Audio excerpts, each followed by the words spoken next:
And I would think about this, because I'll tell you what it is that you need to do to be successful. Some of these things aren't so malleable, but others are things that you can work on. Well, IQ, well, that's a rough one, because there's no evidence, as far as I can tell, that you can do a damn thing about your IQ. I was just reading a paper by Dan Simon today. It's a relatively recent review. Dan Simon did the invisible gorilla stuff, and he was looking, because there's all these companies that claim that these online brain training exercises can produce cognitive improvements, and he reviewed the literature again, and I've reviewed that literature like 6 times in the last 15 years, because I keep hoping that someone will crack the problem, but it's always the same answer. It's like, you do brain training games, you get better at the game, a lot better at that game. You get slightly better at similar games, but distal games that are still heavily cognitively loaded doesn't affect your performance at all. Zero, none. So the issue of how to raise IQ, man, that's a killer. No one knows how to do it. I can tell you how to stop your IQ from decreasing as you get older. That's not so bad, because it does that. Fluid IQ decreases from the time you're 20 and pretty rapidly. It's physical health is the best preventative. So exercise, physical exercise. Weirdly enough, you think, well, why? Well, your brain uses oxygen like mad, right? And it needs to be kept clean and well oxygenated. And physical exercise, both like weightlifting, so anaerobic and aerobic exercise, both seem to be very, very effective at staving off cognitive declines across the lifespan. So that's a really useful thing to know, because that's the only thing we know that does that. So then the next best predictor of lifetime success is conscientiousness. Well, so, and of the 2 aspects of conscientiousness, say orderliness and industriousness, the better predictor is industriousness. So the question is, well, what can you do about your industriousness? And the answer to that is, well, that's kind of rough too, because there's a strong genetic component. But you can work on micro habits with regards to your conscientiousness. And I think the best micro habits, this is partly to do with this future authoring program processes, I think the best thing you can do with regards to your conscientiousness is to set up some aims for yourself, goals that you actually value. And the future authoring program helps people do that. And basically, it does a situational analysis it helps you do a situational analysis of your life more than a psychological analysis, I would say. And so the questions are something like, well, all right, you're going to have to put some effort into your life. And you need to be motivated to do that. And so what are the potential sources of motivation? Well, you could think about them in the big 5 manner. If you're extroverted, you want friends. If you're agreeable, you want an intimate relationship. If you're disagreeable, you want to win competitions. If you're open, you want to engage in creative activity. If you're high neuroticism, you want security. Okay, so those are all sources of potential motivation that you could draw on, that you could tailor to your own, your own personality. But then there are dimensions that you want to consider your life across. And so we ask people about, well, if you could have your life the way you wanted it in 3 to 5 years, if you were taking care of yourself properly, what would you want from your friendships? What would you want from your intimate relationship? How would you like to structure your family? What do you want for your career? Well, how are you going to use your time outside of your job? And how are you going to regulate your mental and physical health? Maybe also your drug and alcohol use, because that's a good place to auger down, because alcoholism, for example, wipes out, 5 to 10% of people. So you want to keep that under control. And then so maybe you develop a vision of what you would like your life to be, and that associates the goal. Once the goal is established, and then you break down the goal into micro processes that you can implement. The micro processes become rewarding in proportion, in relation to their causal association with the goal, and that tangles in your incentive reward system. We talked about the dopaminergic incentive reward system, and that's the thing that keeps you moving forward. And the way it works is that it works better if it produces positive emotion when it can see you moving towards a valued goal. Okay, well, what's the implication of that? Better have a valued goal, because otherwise you can't get any positive motivation working out. And so the more valuable the goal, in principle, the more the micro processes associated with that goal start to take on a positive charge. And so what that means is, well, you get up in the morning and you're excited about the day, you're ready to go. And so as far as I can tell, what you do is you specify your long-term ideal. Maybe you also specify a place you want to stay the hell away from, so that you're terrified to fail as well as excited about succeeding, because that's also useful. You specify your goal. You do that in some sense as a unique individual. You want to specify goals that make you say, oh, if that could happen as a consequence of my efforts, it would clearly be worthwhile. Because the question always is, why do something? Because doing nothing is easy. You just sit there and you don't do anything. That's real easy. The question is, why would you ever do anything? And the answer to that has to be because you've determined by some means that it's worthwhile. And then the next question might be, well, where should you look for worthwhile things? And one would be, well, you could consult your own temperament. And the other would be, well, you kind of look at what it is that people accrue that's valuable across the lifespan. So you do a structural analysis of the subcomponents of human existence, and I already did that. You need a family, you need friends. Like, you don't need to have all these things, but you better have most of them. Family, friends, career, educational goals, plans for, time outside of work, attention to your mental and physical health, etc. That's what life is about. And if you don't have any of those things, well, then all you've got left is misery and suffering. So that's a bad deal for you. So once you set up that goal structure, let's say, and that's really in many ways that's what you should be doing at university. That's exactly what you should be doing, is trying to figure out who it is that you're trying to be, right? And you aim at that, and then you use everything you learn as a means of building that person that you want to be. And I really mean want to be. I don't mean should be. Even those things are going to overlap. And it's important to distinguish between those, because that's partly, and this is back down to the micro routine analysis. So as I was saying, well, you're going to try to make yourself more industrious. Okay, number one, specify your damn goals, because how are you going to hit something if you don't know what it is? That isn't going to happen. And often people won't specify their goals too, because they don't like to specify conditions for failure. So if you keep yourself all vague and foggy, which is real easy, because that's just a matter of not doing as well, then you don't know when you fail. And people might say, well, I really don't want to know when I fail because that's painful. So I'll keep myself blind about when I fail. That's fine, except you'll fail all the time then. You just won't know it until you've failed so badly that you're done. And that can easily happen by the time you're 40. So I would recommend that you don't let that happen. So that's willful blindness, right? You could have known, but you chose not to. Okay, so once you get your goal structure set up, you think, okay, if I could have this life, it looks like that might be worth living, despite the fact that it's going to be, anxiety provoking and threatening, and there's going to be some suffering and loss involved and all of that. Obviously, the goal is to have a vision for your life such that, all things considered, that justifies your effort. Okay, so then what do? Well, then you turn down to the micro routines. It's like, okay, well, this is what I'm aiming for. How does that instantiate itself day to day, week to week, month to month? And that's where something like a schedule can be unbelievably useful. Google Calendar. It's like, make a damn schedule and stick to it. Okay, so what's the rule with a schedule? It's not a bloody prison. That's the first thing that people do wrong. They say, well, I don't like to follow a schedule. Well, it's like, well, what kind of schedule are you setting up? Well, I have to do this, then I have to do this, then I have to do this, and then I just go play video games, because who wants to do all these things that I have to do? It's like, wrong. Set the damn schedule up so that you have the day you want. That's the trick. It's like, okay, I've got tomorrow. If I was going to set it up so it was the best possible day I could have, practically speaking, what would it look like?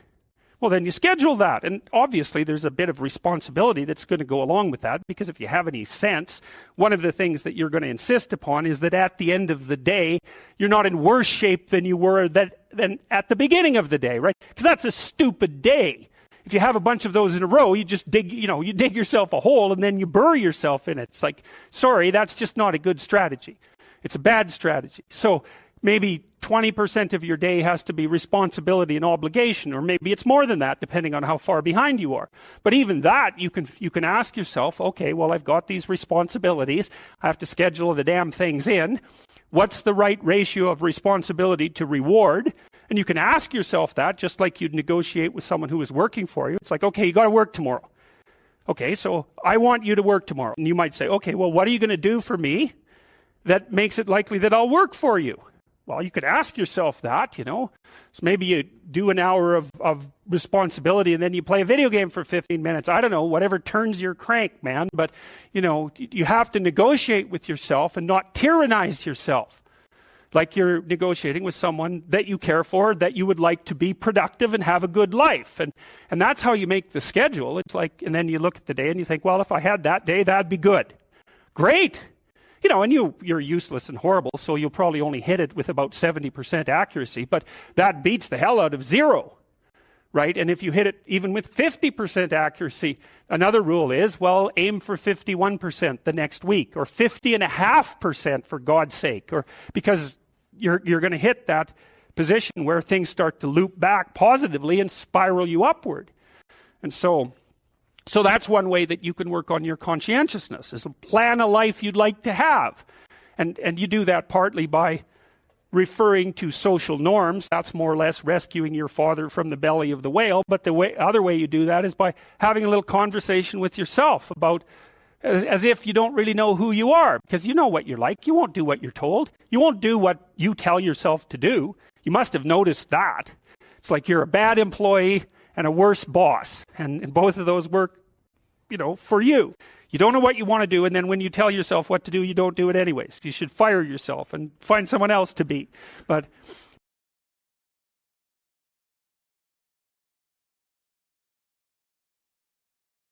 the things that you do and that you don't do are far more important than you think. And so if you act that way, of course, the terror of realizing that is that it actually starts to matter what you do. And you might say, well, that's better than living a meaningless existence. It's better for it to matter. But I mean, if you really asked yourself, would you be so sure if you had the choice? I can live with no responsibility whatsoever. The price I pay is that nothing matters. Or I can reverse it and everything matters. But I have to take the responsibility that's associated with that. It's not so obvious to me that people would take the meaningful path. When you say, well, nihilists suffer dreadfully because there's no meaning in their life, and they still suffer. Yeah, but the advantage is they have no responsibility. So that's the payoff, and I actually think that's the motivation. Say, well, I can't help being nihilistic. All my belief systems have collapsed. It's like, yeah, maybe. Maybe you've just allowed them to collapse because it's a hell of a lot easier than acting them out. And the price you pay is some meaningless suffering, but you can always whine about that and people will feel sorry for you, and you have the option of taking the pathway of the martyr, so that's a pretty good deal, all things considered, especially when the alternative is to bear your burden properly and to live forthrightly in the world. Well, what Solzhenitsyn figured out, and so many people in the 20th century, it's not just him, even though he's the best example, is that if you live a pathological life, you pathologize your society. And if enough people do that, then it's hell. Really. Really. And you can read the Gulag Archipelago if you have the fortitude to do that, and you'll see exactly what hell is like. And then you can decide if that's a place you'd like to visit, or even more importantly, if it's a place you'd like to visit and take all your family and friends. Because that's what happened in the 20th century. Our eyes are always pointing at things we are interested in approaching or investigating or looking for or having. We must see, but to see, we must aim. So we are always aiming. Our minds are built on the hunting and gathering platforms of our bodies. To hunt is to specify a target, track it, and throw at it. To gather is to specify and to grasp. We fling stones and spears and boomerangs. We toss balls through hoops and hit pucks into nets and curl carved granite rocks down the ice onto horizontal bull's eyes. We launch projectiles at targets with bows, guns, rifles, and rockets. We hurl insults, launch plans, and pitch ideas. We succeed when we score a goal or hit a target. We fail or sin. When we do not, means to miss the mark. We cannot navigate without something to aim at. And while we are in this world, we must always navigate. We are always and simultaneously at point A, which is less desirable than it could be, moving towards point B, which we deem better, in accordance with our explicit and implicit values. We always encounter the world in a state of insufficiency and seek its correction. We can imagine new ways that things could be set right and improved, even if we have everything we thought we needed. Even when satisfied temporarily, we remain curious. We live within a framework that defines the present as eternally lacking and the future as eternally better. If we did not see things this way, we would not act at all. We wouldn't even be able to see, because to see, we must focus. And to focus, we must pick one thing above all else on which to focus. But we can see. We can even see things that aren't there. We can envision new ways that things could be better. We can construct new hypothetical worlds where problems we weren't even aware of can now show themselves and be addressed. The advantages of this are obvious. We can change the world so that the intolerable state of the present can be rectified in the future. The disadvantage to all this foresight and creativity is chronic unease and discomfort, because we always contrast what is with what could be. We have to aim at what could be, but we can aim too high or too low or too chaotically, so we fail and live in disappointment, even when we appear to others to be living well. How can we benefit from our imaginativeness, our ability to improve the future, without continually denigrating our current, insufficiently successful, and worthless lives? The first step, perhaps, is to take stock. Who are you when you buy a house and prepare to live in it? You hire an inspector to list all its faults. As it is in reality, now not as you wish it could be. You'll even pay him for the bad news. You need to know. You need to discover the home's hidden flaws. You need to know whether they are cosmetic imperfections or structural inadequacies. You need to know because you can't fix something if you don't know it's broken. And you're broken. You need an inspector, the internal critic. It could play that role if you could get it on track. If you and it could cooperate. It could help you take stock. But you must walk through your psychological house with it and listen judiciously to what it says. Maybe you're a handyman's dream, a real fixer-upper. How can you start your renovations without being demoralized, even crushed by your internal critic's lengthy and painful report of your inadequacies? Here's a hint.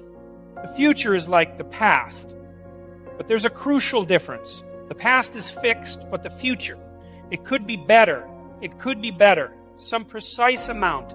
The amount that can be achieved, perhaps in a day, with some minimal engagement.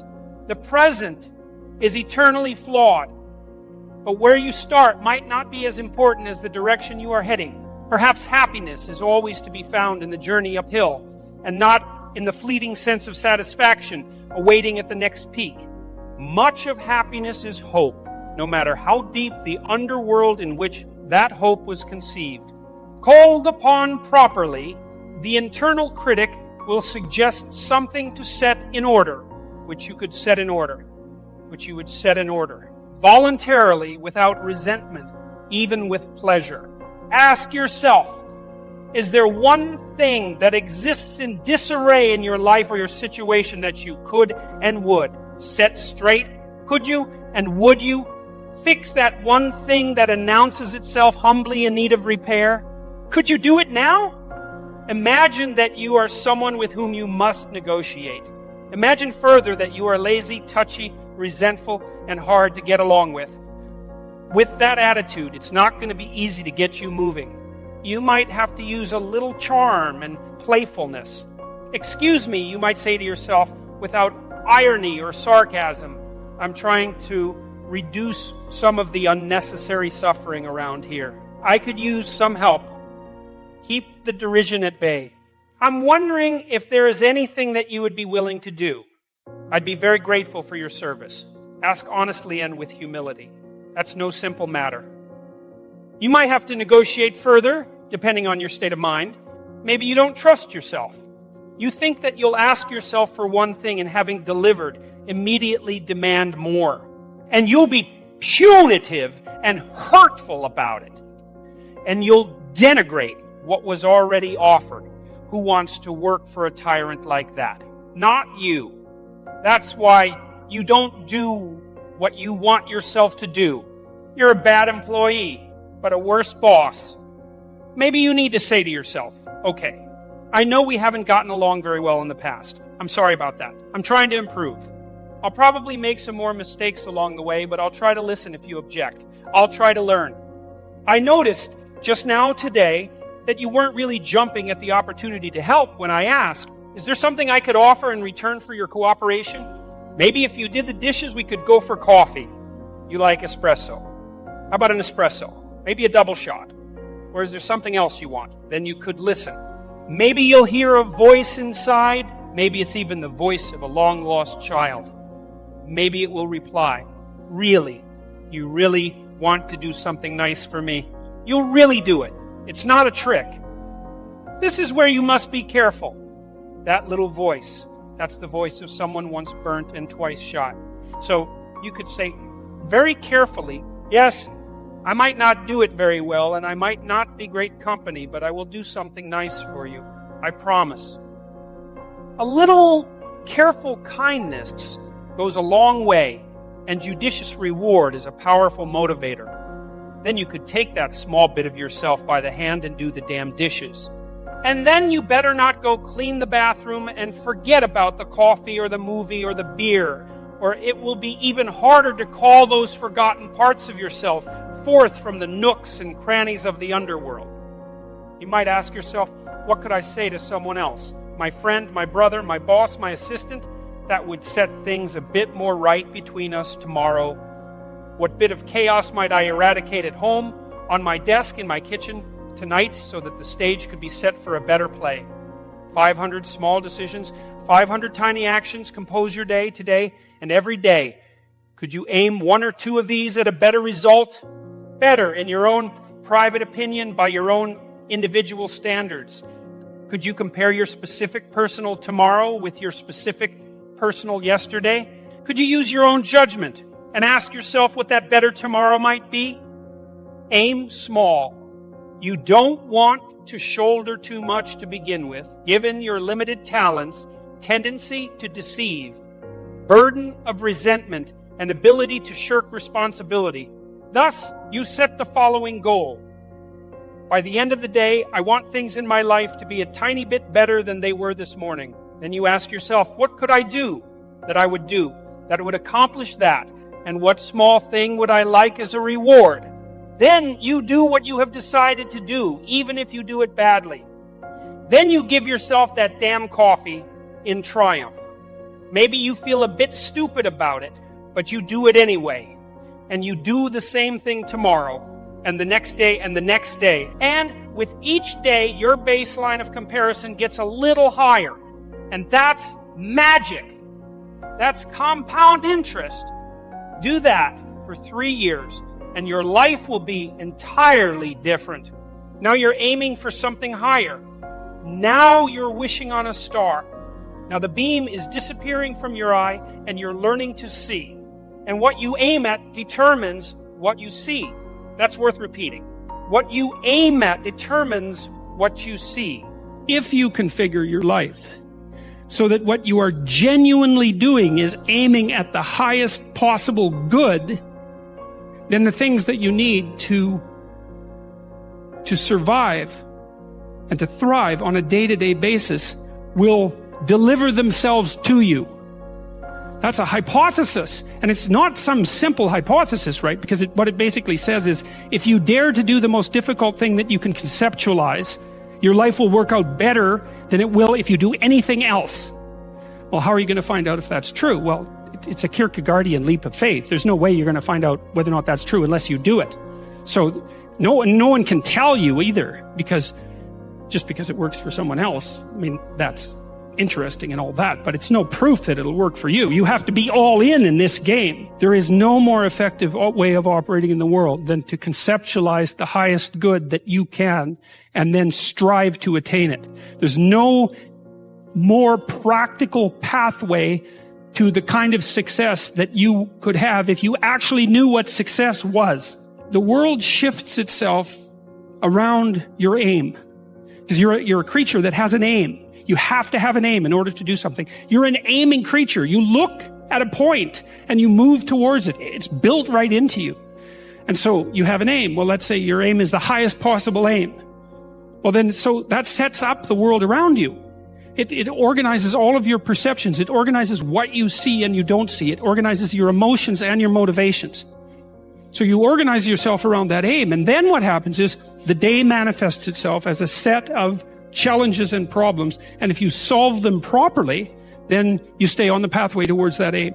And you can concentrate on the day. And so that way you get to have your cake and eat it too, because you can point into the distance, the far distance, and you can live in the day. And it seems to me that makes every moment of the day supercharged with meaning. That's how, because if everything that you're doing every day is related to the highest possible aim that you can conceptualize, well, that's the very definition of the meaning that would sustain you in your life.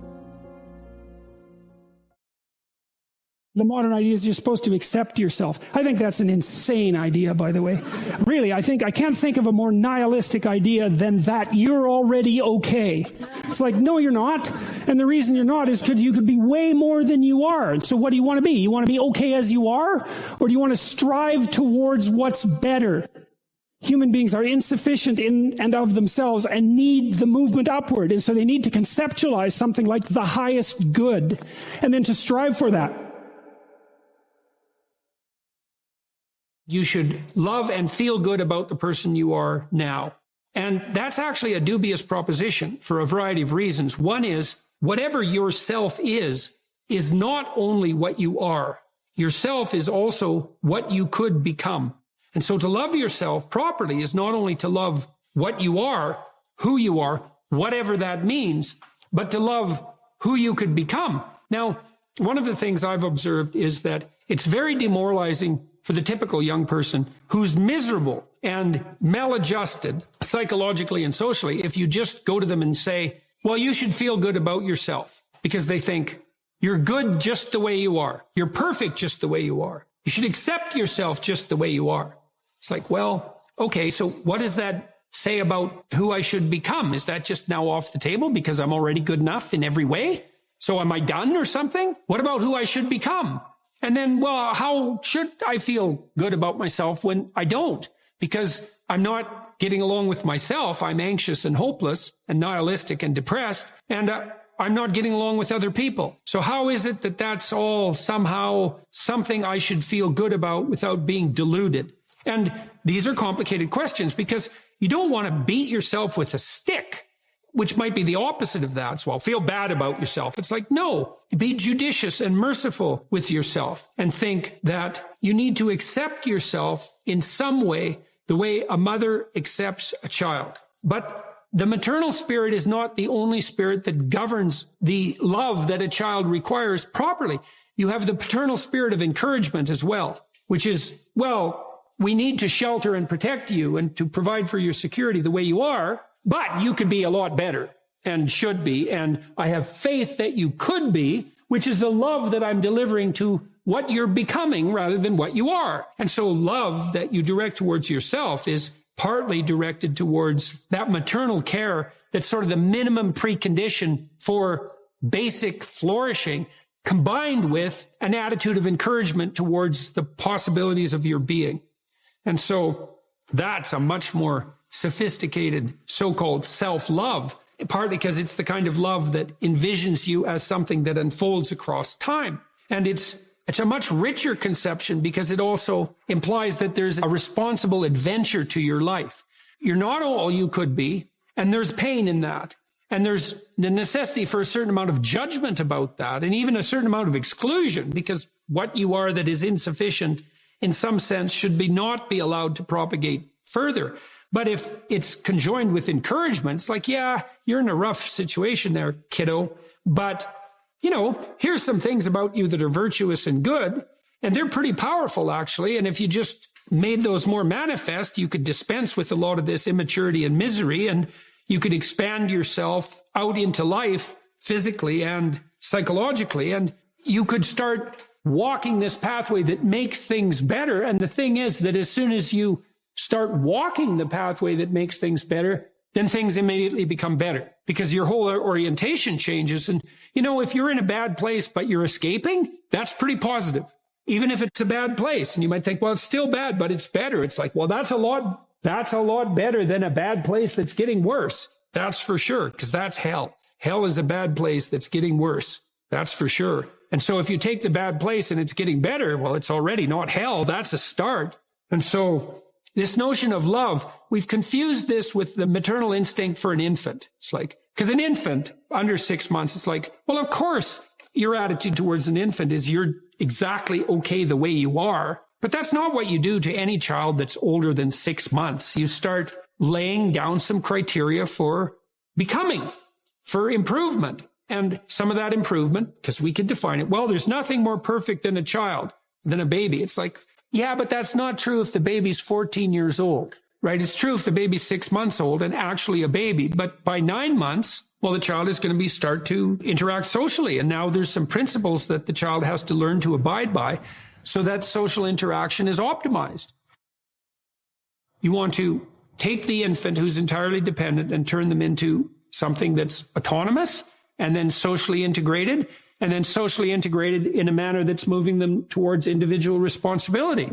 And the love is not only love that's devoted to what they are at any point, which is that encompassing maternal love, say, but the love that says, yeah, kid, we're pretty happy you're around, but the new you is going to even be better. And that's encouragement. And that's part of love. It's half of love. That's for sure. And you want to direct that to yourself as well. It's like, you don't want to judge who you are so harshly that you just destroy yourself and everything is cast into the pit.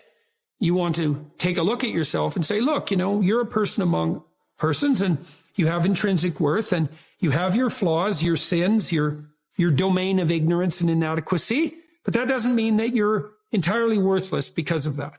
You have a base level value. That's intrinsic worth, let's say, that's reflective of the fact that you're made in the divine image. In the most fundamental sense, you have intrinsic worth, and that's due a certain degree of baseline love.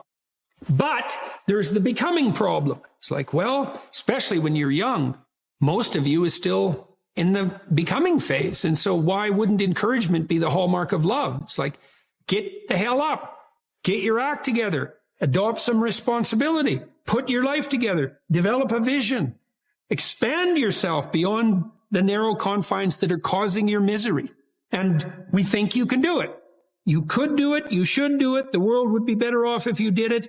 You'd be doing better if you did it. Everything would work out better. Why would we not work to make everything work out better? And you're the person who could do it.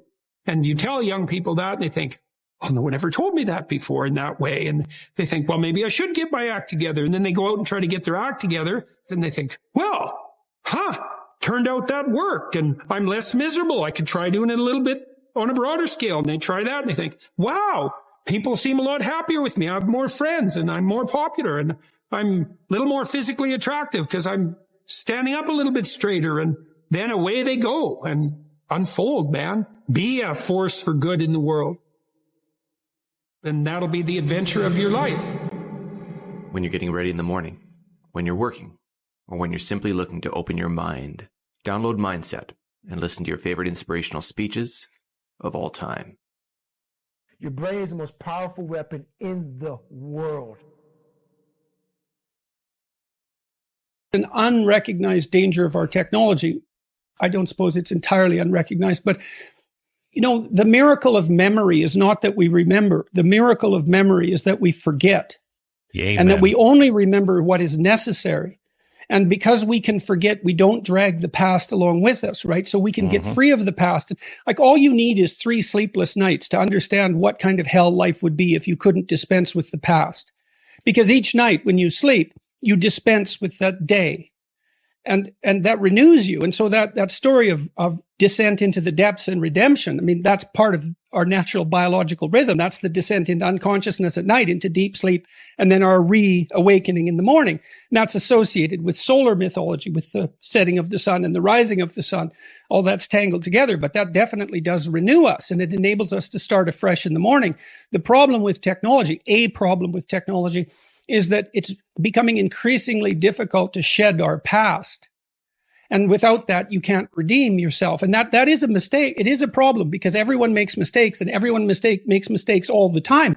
And you might ask yourself, well, why isn't it appropriate for you to be crushed by the weight of your own stupidity? Given that it's immense and that you make all sorts of mistakes. Yeah, right. Well, no one can live under those conditions. We need to be able to let go and to forget and to forgive. Forgetting and remembering are very, very sophisticated cognitive processes. So normally what we do with an experience is we reduce it to its significance. Then we remember the significance and we let go of the details. When you write fiction, you don't write down every single thing a character does or thinks. That would bore your reader to death. You write down what's significant and important about what they're experiencing and about what they do. And if you get that right, then the story's interesting. We do the same thing with our own lives. Like we boil our lives down to the gist of the story, and then we remember that. And then we're not crushed by the weight of the detailed recollection. And that's actually a consequence of very sophisticated psychological processing, that ability to reduce and forget. So one of the things you do in therapy, for example, so if you have a memory, for example, that's more than 18 months old, for technical reasons I won't go into, and it still produces a negative emotion when it comes to mind, whether voluntarily or involuntarily, then that memory has information in it that has not yet been unpacked. So imagine the purpose of your memory is to extract wisdom from the past that you can apply to the future so that you don't do the same stupid thing over and over, or so that you repeat things that worked well. That's the purpose of memory, not recollection as such. It's the extraction of wisdom, the lesson.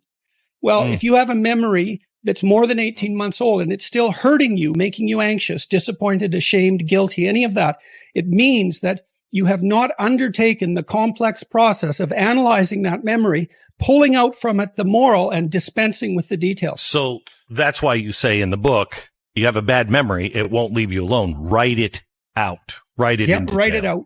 Yep, write it out. Write it out. Everything you can remember about it. Star Wars. There is Darth Vader all dressed in black. You know he's a bad guy the minute he walks in. Then you have the reluctant hero, Skywalker. Then you kind of have everybody else, that are on the side of the Empire. Are they doing it out of fear, or do they actually believe it? You're either on this side or that side and you can't move, and nobody moves. Nobody wants to recognize, they're on the wrong side. Nobody's making a case. They're just killing each other. There is a growth of the reluctant hero in all stories. There is this arc of that hero, and they something happens and they change and they become heroic, but they're not heroes. And so many people don't think that they have what it takes. They're not the hero. And the people who are standing around are looking and just following the crowd. How do you get, or what's happening to us to where so many people are seeing what's going on?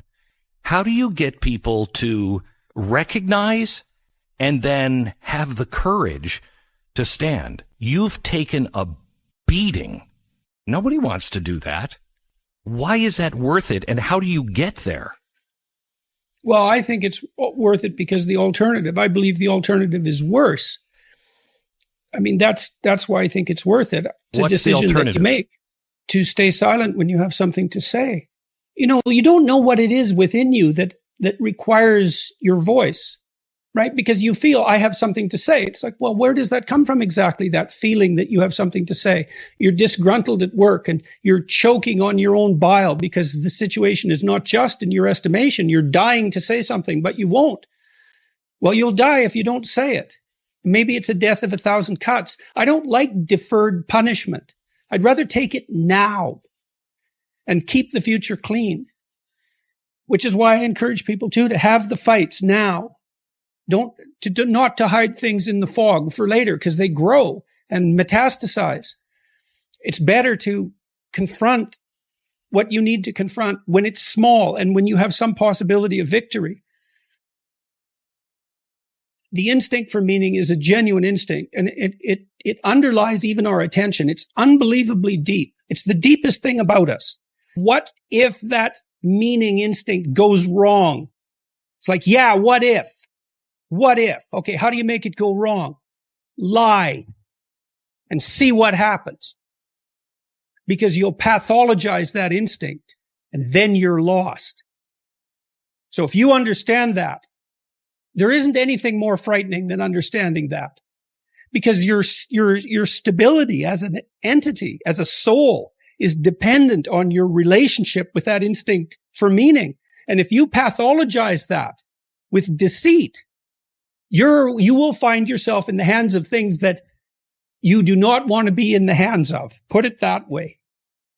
If you tell the truth to the best of your ability, then you can trust your instincts to some degree, to the greatest degree that you're capable of. And then that can help orient you in the world properly. You can rely on your instincts if you don't pathologize the information that you're feeding yourself.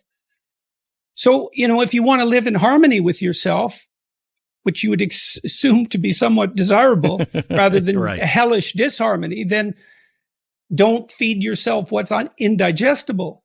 And certainly don't warp the world around you with deceit you know to be deceitful.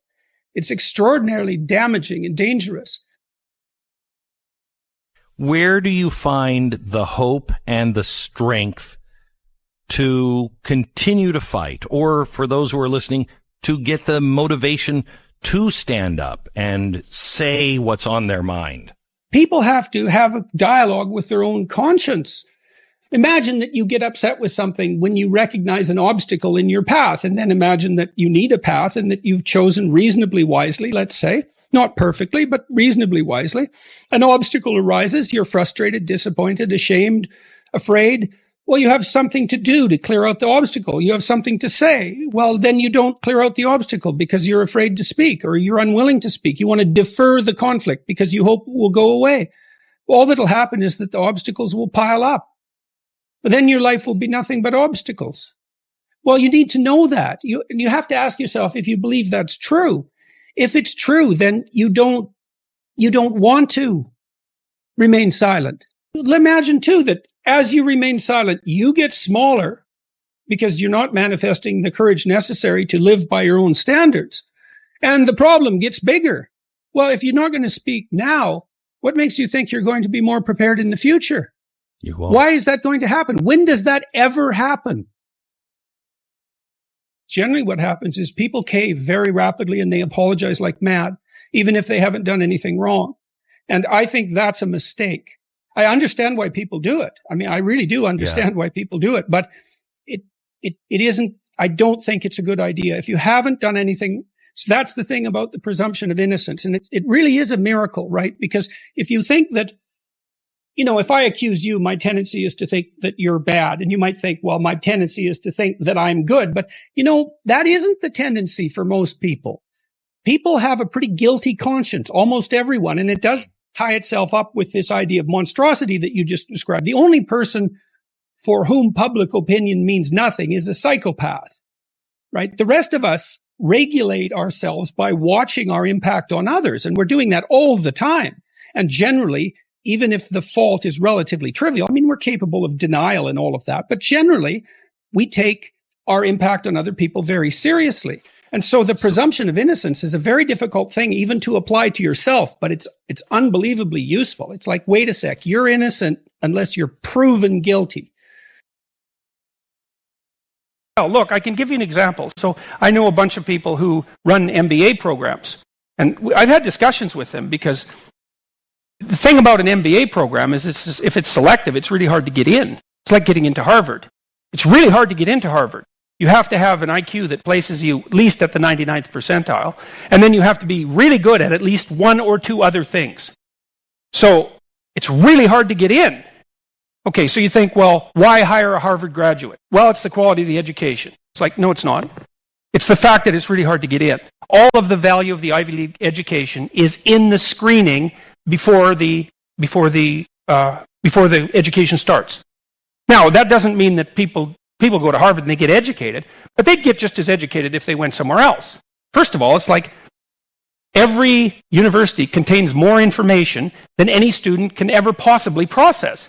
If you're super smart, you can be dropped into a state college somewhere, a low-level state college. You spend 4 years in the library. Like, what are you going to do? Read the whole library? No. Right. So, and the data on this is quite clear. It's like, and it's the same with private schools. The reason that people who go to private schools do better than people who go to public schools is because, generally speaking, the people who go into private schools are smarter. It's not the education that's any better. And so we radically overestimate the degree to which training works. So now you can train people to be stupid, but training them to be smarter than they are is really, really, really hard. So, like I said, it's a dismal literature. And the liberals think everyone's roughly equal and there's a job for everyone, you just have to train them. It's like, no, wrong. And the conservatives think, well, there's a job for everyone if they just get off their ass and work. It's like, no, that's wrong too. Even though, if you work, that's better.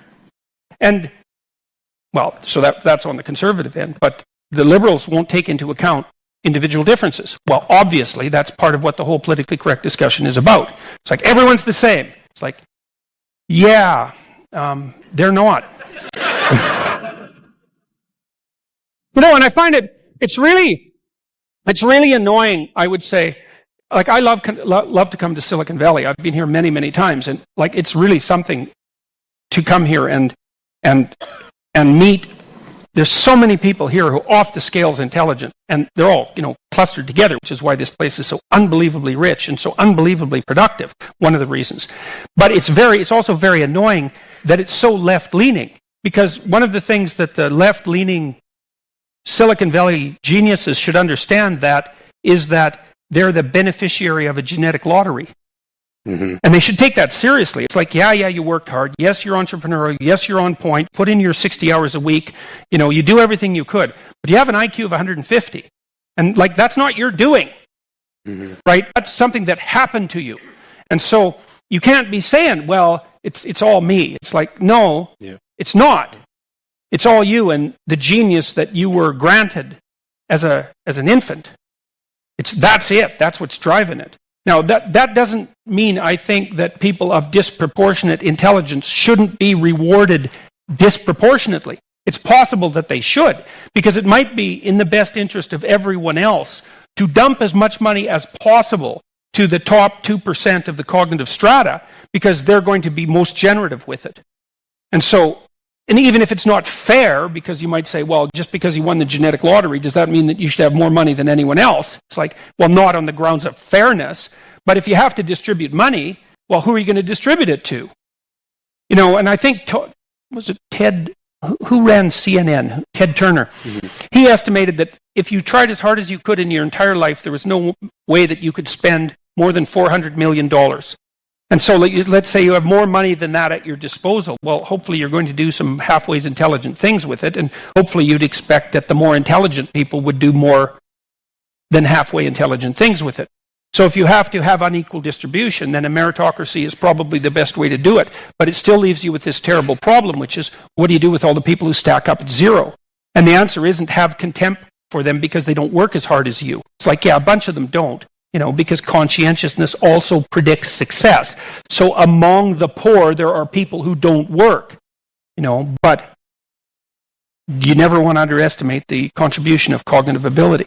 So it's rough, man, and we don't take it seriously, and we don't know what to do about it. And it's clear that as inequality increases, societies destabilize. That's clear. So it's something that has to be dealt with, but we don't know how to deal with it. Don't know how to efficiently move resources to the bottom end of the competence hierarchy so that things don't destabilize. So, and I've worked with people, lots of people who are at the bottom end of the hierarchy in my clinical practice. And, like cocaine addicts, for example, low IQ cocaine addicts. Not all cocaine addicts have low IQ, by the way, but, it's just it's a triple whammy, let's say, because if you're a cocaine addict, you're probably also an alcoholic. And so if you're a cocaine addict and you're an alcoholic and you're sort of on the low end of the cognitive distribution, it's like you have a pretty damn rough life. There's a lot of things going wrong for you. And you're really lucky if you're flat broke. Because as soon as you get money, you are so done, you cannot believe it.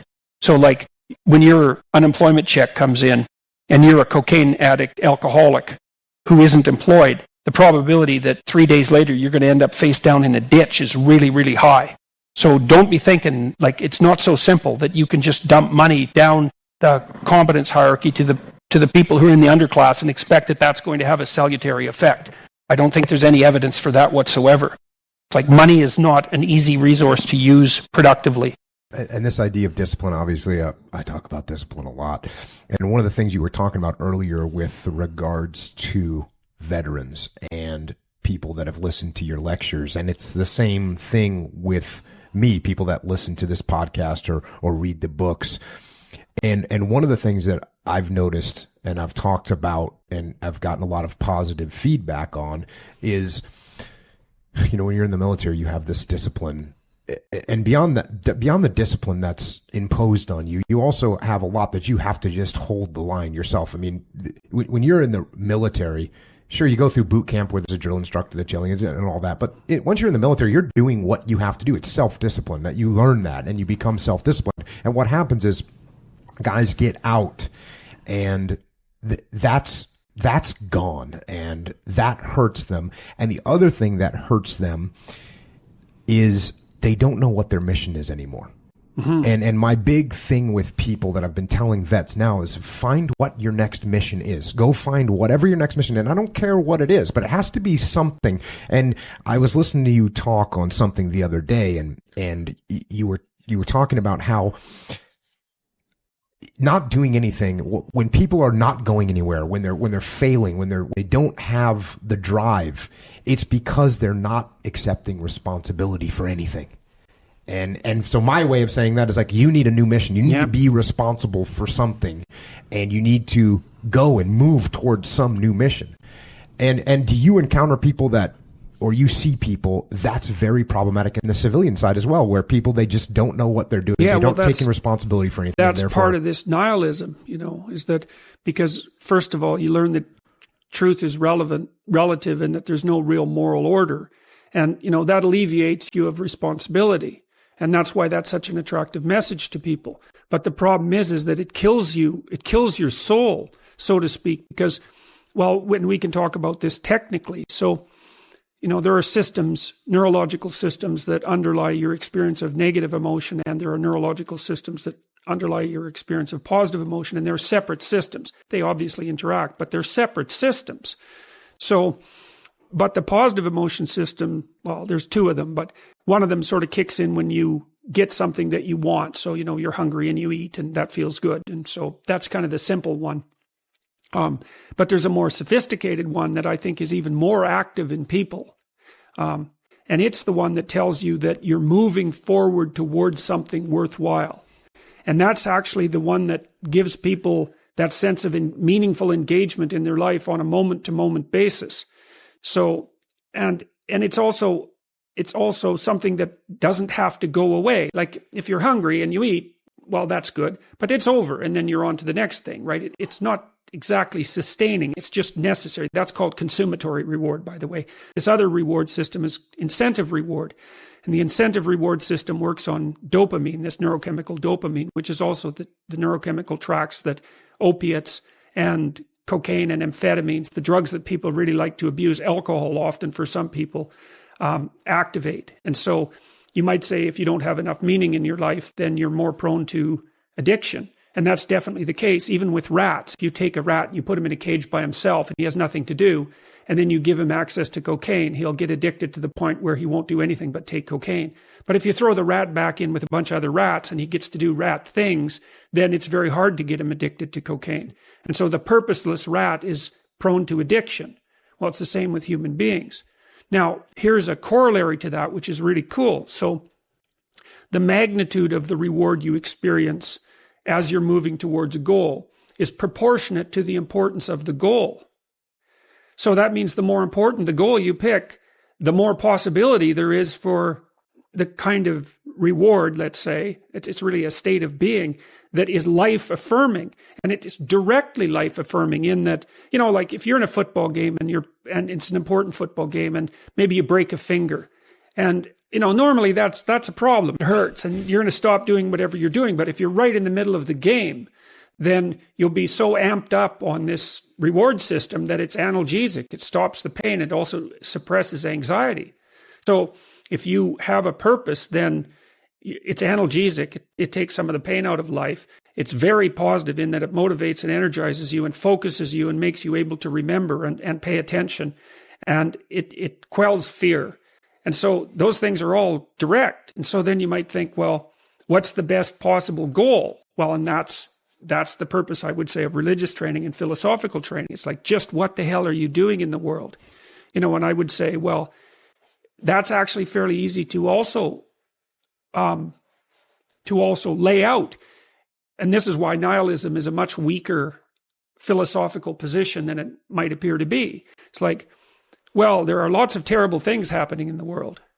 If you're not, I don't care if you're a believer, an atheist, or a cynic of the highest sort, you listen to a story like the one that you read at the beginning of this podcast, and no one says, well, in 100,000 years, who the hell cares? So why does it matter?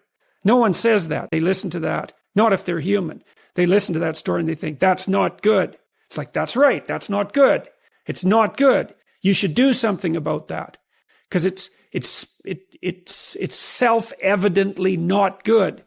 So you might say, well, at least you can start your self-organization by improving those things around you that are self-evidently not good. And that's easy, man. Anybody can do this. You can sit down for 10 minutes, say, well, I'm going to be honest with myself. Like, that's a horrible thing to do. I'm going to be honest with myself.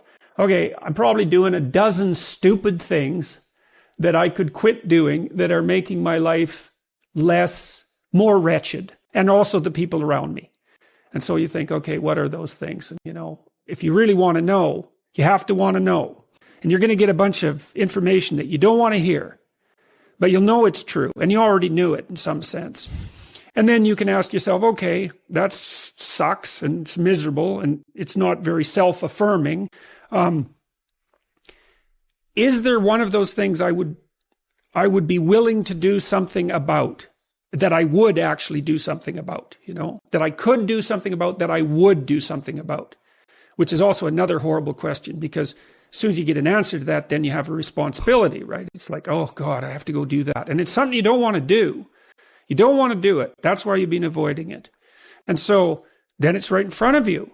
And it's like it's some little trivial, horrible thing that you're not going to get a pat on the back for. No one's going to give you an award for it. And most people would just say, Jesus, you should have done that a long time ago, you moron. But then you go do it. That's kind of humility, I would say. And then you keep doing that. And it's like there's this injunction in the New Testament against praying in public. You know, and it's like virtue signaling. It's like you don't pray in public because then you go out and you show everybody just what a great believer you are and how good you are. It's like, well, that's what you're doing. You're not trying to get your act together. That's something you do in private at home. You think, okay, what kind of moron am I? And what stupid things am I doing? And then what could I possibly do to get rid of one of those a little bit now? Well, anybody can do that. And that's associated with these great evils, you know, in this way that we've already described. It's like you're improving your character and you're constraining the kinds of actions and perceptions that you have that are going to make you sick of life and work against it. Because failure does that. That's the Cain story. It's like, keep screwing up, man. See what happens. If you think that isn't going to make you bitter, and if that isn't going to make you vengeful, and if that isn't going to make you work to hurt people around you, or at least not to help them, which is the same thing, then you're just not paying attention. Everyone knows that's true. So, well, that's responsibility, right? And then, so you take on this great task of putting yourself together. It gives you life meaning. And that also helps you be buttressed against the fact that there's lots of suffering in life and there's lots of malevolence. It's like, yeah, true, man. Absolutely. It's worse than you think even. But you can do more about it than you think. And there's nothing in it except good, but you also have to take responsibility. So that's the thing. You got to decide if that's what you're going to do. But you don't get to whine about it if you don't, because you haven't tested it. I've got a question. One that I wanted to ask you last time, but we didn't have time to get to it, and one that really piggybacks off what you were just talking about, how there's different ways to explore the world, one of them being reading. And I think that's one very, very important and timeless way of exploring the world. What do you think about this phenomenon? Less people are reading. Like, it feels like almost nobody is reading per capita. What do you make of that? Do you see that as an existential crisis? No. What do you make of it? No. Well, reading for pleasure has always been a minority occupation. Like, most people don't read for pleasure. Of the people who read for pleasure, only a small proportion buy books. Of the people who buy books, only a small proportion buy difficult books. It's a specialty market, and I don't think that's changing. What I do see happening, though, is that is being expanded in surprising ways by such things as YouTube videos and podcasts. So you can find the value in something like that is just as valuable as something you could possibly find in a book. Well, I think that the two technologies have their advantages and disadvantages. The thing about a book that you can't get from a discussion is that a book is like a portrait as opposed to a photograph. A photograph, it's click. That's that. A portrait you layer on and layer on and layer on and work over on for weeks. You still have the same single image, but there's this depth to it. And a book enables you to think and then rethink and think and then rethink. And so you can go deeper in a book than you can, I would say, in any other medium. Okay. But that doesn't mean you can't go deep in a podcast. And it doesn't mean that there's no educational utility in podcasts. Plus, there's audiobooks, right? And Sure. people are listening to those. Well, like that was mad. another question. Do you think that audiobooks are just as valuable as books? Oh, sure. Just as good. Well, the thing is, if you can really read, you can read way faster than you can listen. So reading is more effective, except that, and this is what's cool about podcasts and what's game-changing about them, I would say, is we can't read while you're driving. Yeah. You can't read while you're doing the dishes or exercising. And so all of a sudden with the podcast world, people have all this time that was used maybe listening to music, which is fine, right? But lots of people now are listening to like difficult podcasts. Yeah, educational ones. Yes. And long, detailed discussions about political issues that was never possible with television or even with radio for that matter. So, and, people say, well, young people have a fragmented attention span. It's like, well, yeah, but Joe Rogan does 3-hour podcasts, and those do just fine. And your podcast is how long usually? Long, 2 hours. Yeah, generally. Yeah. Right. So that's not for a fragmented attention. Sure. So no, I think it's good. You're absolutely right. I think the number one person who listens to this podcast in general are people who are occupied doing something else. Yep. And I think you're right. That's really valuable to be able to utilize that space. Definitely. It's found time. Right. And so that's why the podcast market, I think, has exploded. It's like, oh, look, I can make use of commuters. People spend thousands of dollars a month in their time commuting. It's like, poof, all of a sudden you can make that. You can take a university degree while you're commuting, essentially, in terms of the knowledge that you can attain. Sure. So I'm not pessimistic about that at all. And also the way that you have been using YouTube with your content is kind of amazing. It's the way that there's hundreds of thousands of views on your lectures and and they're difficult. They're difficult lectures. Like they push me when I'm lecturing, and they're long. That's right. And there's a big market for high quality educational material. So, or demanding educational material, let's say. One of the brilliant things you've done is you market yourself really well, and to the new media, I think, where your contemporaries weren't doing that. Right. And so you really broke new ground with that, and I mean, it's paid dividends for you, obviously. Yeah, well, it's part of my insane curiosity, and I've always learned. It's this same thing we were talking about 10 minutes ago. It's like.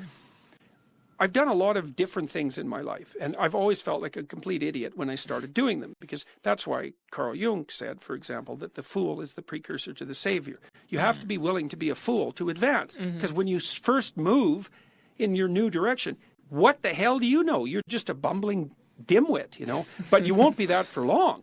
That's the thing. Whereas if you stay in your little safe place, your little safe space, let's say, then, something will get you sooner or later. You can pretty well be sure of that. But temporarily you're safe. Well, that's not helpful. So when I started, it started when I started talking to journalists. They would phone me and I would talk to them. And most of my colleagues they'd usually say something dismissive about journalists, like, well, they always get it wrong. It's like, well, first of all, there's no they. And what makes you think you're important enough to pay attention to anyways? And if they get it wrong, maybe it's because you didn't explain it very well. And the journalists would call and I'd talk to them. And well, then they'd offer me an opportunity. So I got an opportunity to go on a TV show, and I thought, oh, that's interesting. I'll do that. And so I did that, and it worked pretty well. And then I got an opportunity to do some more, and then I was on a regular on a TV panel news show in Ontario, and then I got this little 13-part series that they made out of my courses, and started doing public lectures, and those all worked. And then I thought, oh, well, what the hell would happen if I put these on YouTube? There seems to be a market for them, but it was pretty amateurish. You think that whole journey started by just taking the call from that first journalist? Oh, sure, but taking it in a particular way. It was the same way that we're having this conversation. I thought, well, a journalist has a question.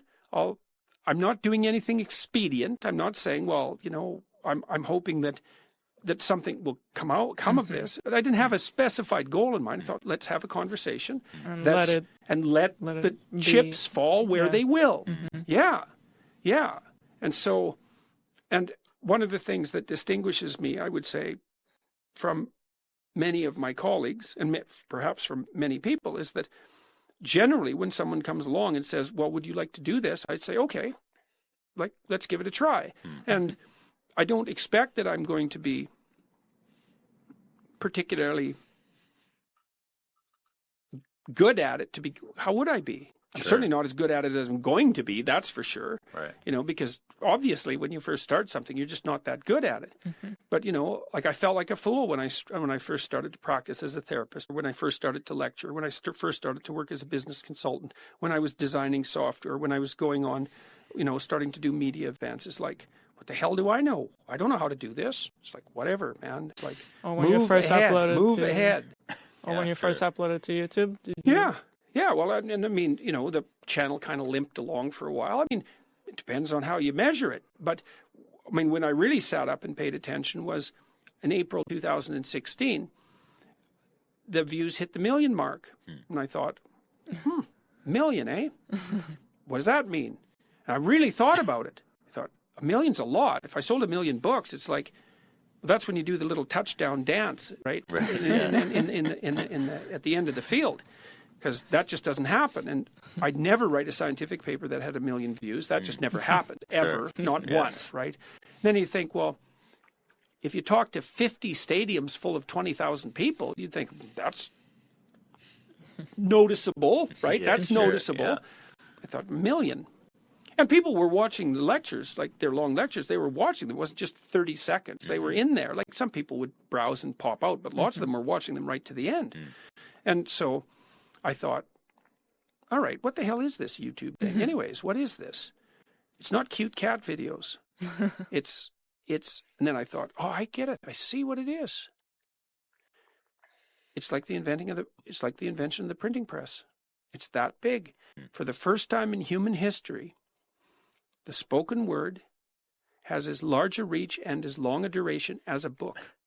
Right. That's never happened, period. It's a great analogy. It's amazing. And then that just blew me away. I thought, oh, this is a Gutenberg revolution. This is a big deal.